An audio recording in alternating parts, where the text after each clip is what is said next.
किसी का सैनिक का पार्थिव शरीर आता है, अंतिम दर्शन के लिए कपड़ा हटाते हैं तो देखते हैं सर नहीं है, केवल धड़ है। सब रो पड़ते हैं कि कहां होगा, कैसे कटा होगा, कहां रह गया होगा, किस तरह कटा गया। सब रोते होते, लेकिन उस शहीद की जो बहन है वो कल्पना करती है कि मेरे भाई का सर कहां होगा। उसकी बहन अपने भाई के भूलने की आदत से दुखी रहती थी। उसका भाई भुलक्कड़ था, भूल जाता था। कुछ मंगाओ तो भूल गया, गिफ्ट मांगी तो भूल गया, इनाम देना है तो भूल गया, कुछ मंगाया तो भूल गया। तो उसके भूलने की आदत से दुखी होकर बहन कल्पना करती है कि उसके भाई का सर कहां होगा। मैं हाथ जोड़ के निवेदन करता हूं, पूजा की तरह 4 लाइन सुन लीजिएगा, फिर मेरी कविता केवल 4 मिनट की है, वो सुन लीजिएगा। उस बहन की कल्पना क्या है। दादी का दुलार भूला, सारे सदन का मन चाहिए साहब मुझे इन पंक्तियों पर।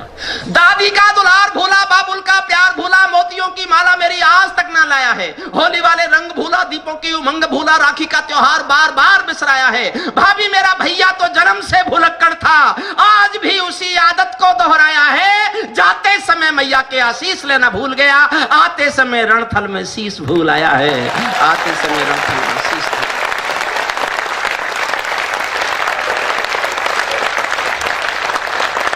आपको छोटी सी कविता सुनाता हूं।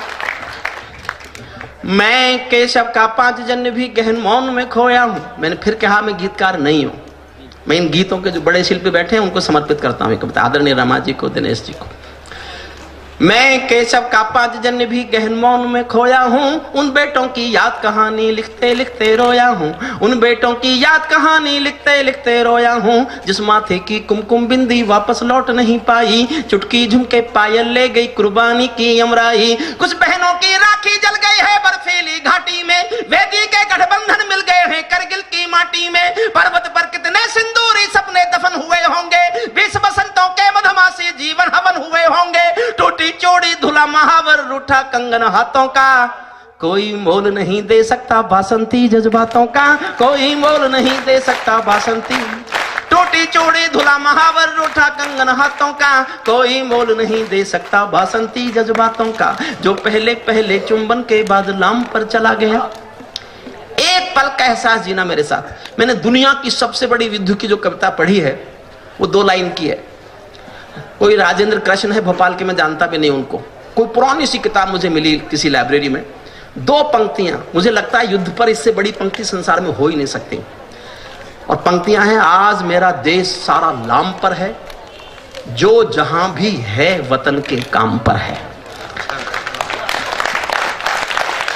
जो पहले पहले चुंबन के बाद लाम पर चला गया, एक पल का एहसास। जो पहले पहले चुंबन के बाद लाम पर चला गया, नई दुल्हन की सेज छोड़कर युद्ध काम पर चला गया, उसको भी मीठी नींदों की करवट याद रही होगी, खुशबू में डूबी यादों की सलवट याद रही होगी, खुशबू में डूबी यादों की सलवट याद रही। और कलेक्टर साहब में ये मेरा सूक्ष्म अहंकार नहीं है, मैं हृदय से बोलता हूं कि मैं आज भी अपने को एक पंक्ति का कवि मानता हूं। मैंने जीवन में केवल एक पंक्ति अच्छी लिखी है, मुझे दुआएं देना, तालियों से आशीर्वाद देना। मैंने ऐसी 2 पंक्तियां और लिख ली तो मैं कवि होने का भ्रम पालूंगा। मैं जीवन की सबसे श्रेष्ठ पंक्ति आपको समर्पित करके जाता हूं, जालौर की जनता को, इस महोत्सव को, आप सब जनता को बहुत बहुत धन्यवाद, बहुत बहुत आभार आपका।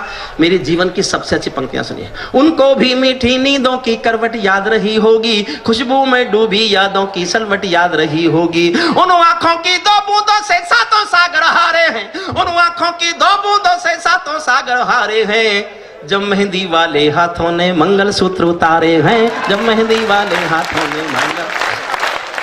उन आंखों की 2 बूंदों से 7 सागर हारे हैं, जब मेहंदी वाले हाथों ने मंगल सूत्र उतारे हैं। गीली मेहंदी रोई होगी छुपके घर के कोने में, ताजा काजल छूटा होगा चुपके चुपके रोने में। जब बेटे की अर्थी आई होगी सोने आंगन में, शायद दूध उतर आया हो बूढ़ी माँ के दामन में, शायद दूध उतर आया हो बूढ़ी माँ के दामन।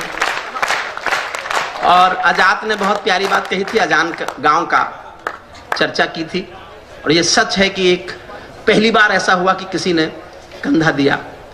हमारे यहाँ स्त्रियां अर्थी को कंधा नहीं देती, लेकिन पहली बार ऐसा हुआ कि उस युद्ध के बाद कुछ स्त्रियों ने कंधे दिए। मैंने 2 पंक्ति इस पर बस लिखी है। उनको भी मीठी नींदों की करवट याद रही होगी, खुशबू में डूबी यादों की सलवट याद रही होगी। उन आंखों की 2 बूंदों से 7 सागर हारे हैं, जब मेहंदी वाले हाथों ने मंगलसूत्र उतारे हैं। गीली मेहंदी रोई होगी छुपके घर के कोने में, ताजा काजल छूटा होगा चुपके चुपके रोने में। जब बेटे की अर्थी आई होगी सोने आंगन में, शायद दूध उतर आया हो बूढ़ी माँ के दामन में। वो विधवा पूरी दुनिया का बोझा सर ले सकती है, जो अपने पति की अर्थी को भी कंधा दे सकती है, जो अपने पति की अर्थी को भी कंधा दे सकती है। मैं ऐसी हर देवी के चरणों में शीश झुकाता हूँ, मैं ऐसी हर देवी के चरणों में शीश झुकाता हूँ। इसीलिए मैं कविता को हथियार बना कर गाता हूँ, इसीलिए मैं कविता को हथियार बना कर गाता हूँ। जिन बेटों ने पर्वत काटे हैं अपने नाखूनों से, अंतिम केवल 6 पंक्ति पढ़ता हूँ। शौर्य की, सैनिक की, वर्दी की शौर्य की। राजस्थान में तो किसी की शौर्य की गाथा क्या कर, पूरा हिंदुस्तान जितने बेटे सीमा पर देता है उतना अकेला राजस्थान बेटे सीमा पर देता है, अकेला राजस्थान। अंतिम छंद पढ़ता हूँ साहब, कोई कमी रही हो तो मैं बड़ा होने के नाते, क्योंकि पुरुषों में बड़ा मैं ही हूँ और महिलाओं से ये उम्मीद नहीं की जाती वो क्षमा मांगे, इसलिए मैं क्षमा मांगता हूँ। दिनेश भाई को बहुत बहुत बहुत बधाई देता हूँ। और आपके कलेक्टर साहब मेरा वश चले तो मैं आपको इंटर स्टेट चेंज करा के अपने यहां ले जाऊं। जो कलेक्टर मानवीय संवेदनाओं में अभिभूत होकर रात भर संवेदनाएं सुन सकता है, वो अपने जिले में अन्याय नहीं सह सकता। मेरा दृष्टिकोण है। मेरी दुआएं, मेरी शुभकामनाएं, मैंने जीवन में कोई पुण्य किए हो तो आपके जीवन में लगे जैसे लगे आपको। मैं बहुत बहुत बधाई देता हूं आपको। हमारे उत्तर प्रदेश में ये परंपरा नहीं है। मुझे देख के अफसर कोई मंत्री नहीं आता, बोले पता नहीं क्या बोल देगा। अंतिम पंक्तियां सुन लीजिए। इसीलिए मैं कविता को हथियार बनाकर गाता हूं, जिन बेटों ने पर्वत काटे हैं अपने नाखून। अंतिम पंक्तियां मेरे पास यही है बस कविता के नाम पर। जिन बेटों ने पर्वत काटे हैं अपने नाखूनों से, उनकी कोई मांग नहीं है दिल्ली के का। क्या मांगता है सैनिक का परिवार? एक क्रिकेट में कोई 1 छक्का लगाएगा तो 1 करोड़ का इनाम, 1 करोड़ का इनाम। मैं 1 करोड़ के इनाम के खिलाफ नहीं हूं साहब, लेकिन जिस हिंदुस्तान में एक मजदूर 12 घंटे पसीना बहाने के बाद 150 रुपए मजदूरी पाता है, उस मुल्क में ये 1 करोड़ का इनाम मजदूर के पसीने का अपमान करता हुआ नजर आता है। बस मैं ये कहने की कोशिश कर रहा हूं। और माफ करें साहब, मैं चाहता था कि नहीं बोलूं।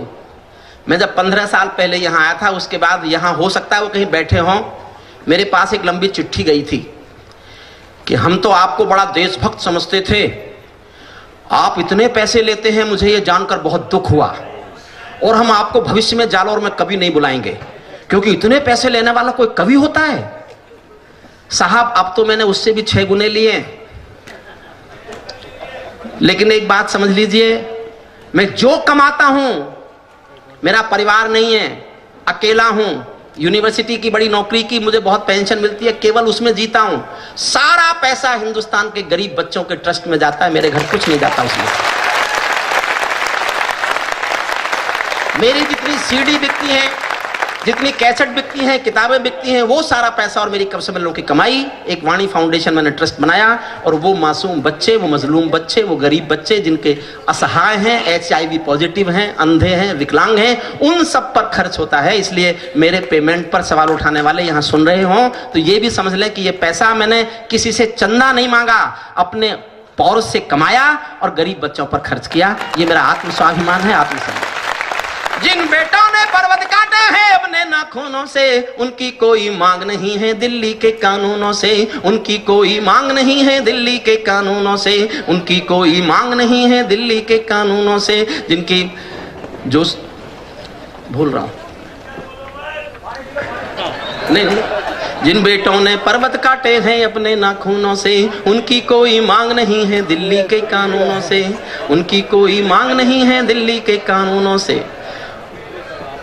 उनकी गाथा लिखने को अंबर छोटे पड़ जाते हैं, उनकी गाथा लिखने को अंबर छोटे पड़ जाते हैं। उनके लिए हिमालय सागर, उनके लिए हिमालय लहरें, उनके लिए हिमालय कंधा देने को झुक जाता है। सागर की लहरों का गर्जन भी छोटा पड़ जाता है। उनके उन वीरों का दर्शन, उन वीरों का दर्शन, और शहीदों की, और शहीदों की, और शहीदों का चित्र मंदिर जैसा लगता। मैं माफी चाहता हूं, भूल गया क्योंकि मैंने 2 महीने से पढ़ा नहीं। बहुत बहुत धन्यवाद। सच्चा है अपना प्यार तो क्या इस जहां का डर, गुल बन के गुलिस्ता वफा में फिर खिलेंगे हम। अब बिछड़ रहे हैं कोई रंज मत करो, फिर बाहर आएंगी तो फिर मिलेंगे हम। सितारों को आंखों में महसूस कर लो, बड़ी दूर तक रात ही रात होगी। मुसाफिर हो तुम भी, मुसाफिर हैं हम भी, इसी मोड़ पर फिर मुलाकात है।